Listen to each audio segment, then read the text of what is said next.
ซึ่งทางด้านรัฐมนตรีกระทรวงอุตสาหกรรมและการค้าพร้อมด้วยคณะได้ลงเคลื่อนไหวติดตามสภาพดินสุดตัวที่บ้านทงมังเมืองไซธานีนครหลวงจันทร์เพื่อติดตามสภาพและสุกยุการแก้ไขปัญหาดังกล่าวท่านมาลัยทองกลมศิษย์รัฐมนตรีกระทรวงอุตสาหกรรมและการค้าพร้อมด้วยคณะได้ลงติดตามสภาพดินสุดตัวที่เขตขุดค้นเกลือโปแตสของบริษัทยุ่ยยวนเกลือโปแตสอุดมสมบูรณ์จำกัดบ้านทงมังเมืองไซธานีนครหลวงจันทร์เพื่อติดตามสภาพและสุกยุการแก้ไขปัญหาดังกล่าวในการลงติดตามครั้งนี้ประกอบมีหัวหน้าแผนกอุตสาหกรรมและการค้านครหลวงจันทร์ประธานองค์การปกครองเมืองไซธานีสมาชิกสภาแห่งชาติสมาชิกสภาประชาชนนครหลวงจันทร์กรมธรณีศาสตร์และแห่ธาตุและพนักงานวิชาการเกี่ยวข้องอำนาจการปกครองบ้านทงมังและบริษัทเข้าร่วมท่านบุญยงศรีดาวงศ์หัวหน้ากรมธรณีศาสตร์และบ่อแห่กระทรวงอุตสาหกรรมและการค้าได้กล่าวว่าโครงการดังกล่าวได้เซ็นสัญญาในวันที่29 พฤศจิกายน 2004ในเนื้อที่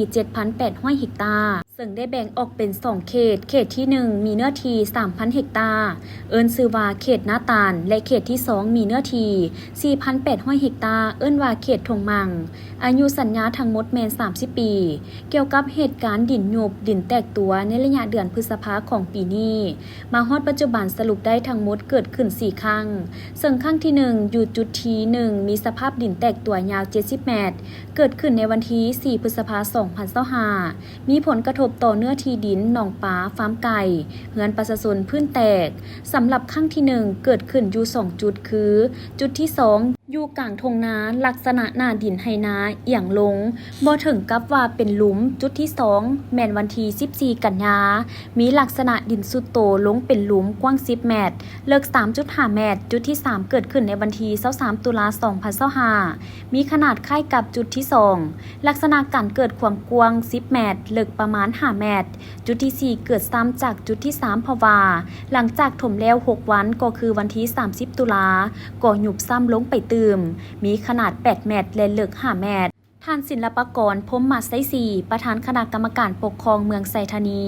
ได้กล่าวมีคำเห็นว่าผ่านการลงเฮ็ดเวียกกับภาคส่วนที่เกี่ยวข้องและอำนาจการปกครองบ้านและประชาชนเห็นว่าดินที่สุดตัวมีเนื้อที่ทั้งหมด 120,000 ตารางเมตรมีประชาชนได้รับผลกระทบ29ครอบครัว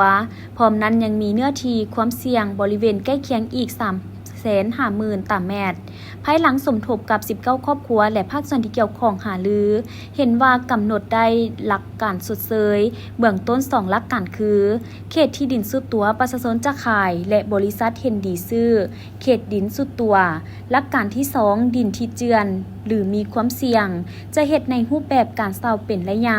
ซึ่งจะได้เฮ็ดเวียกงานร่วมกันในรายละเอียดตื่ม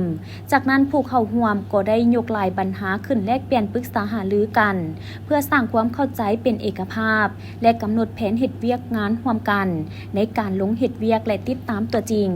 ปัจจุบันบริษัทได้ว่าจ้างบริษัทที่ปรึกษามายั่งยืนทางธรณีฟิสิกส์อยู่พื้นที่ดินว่ามีการเปลี่ยนแปลงคือแนวใด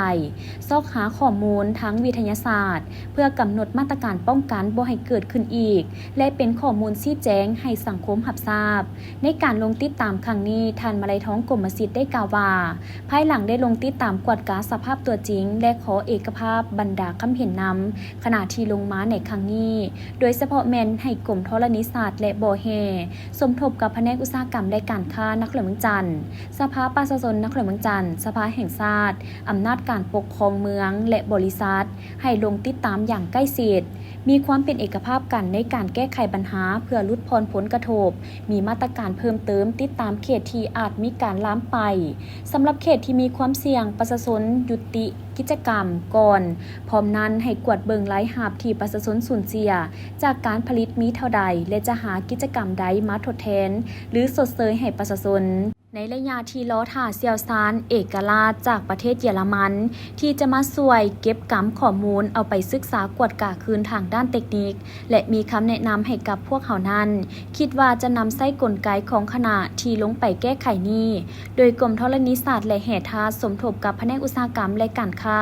นครหลวงเมืองจันทร์สภาแห่งชาติสภาประชาชนนครหลวงเมืองจันทร์และอำนาจการปกครองเมืองถ้ามีปัญหาใดที่พวกเขาควรจะดำเนินการก็ยินดี รับเอาปัญหาและพร้อมเป็นใจกลางประสานงานรายงานปัญหานี้โดยกงเพื่อมาค้นคว้าและหาวิธีแก้ไขในขั้นต่อไป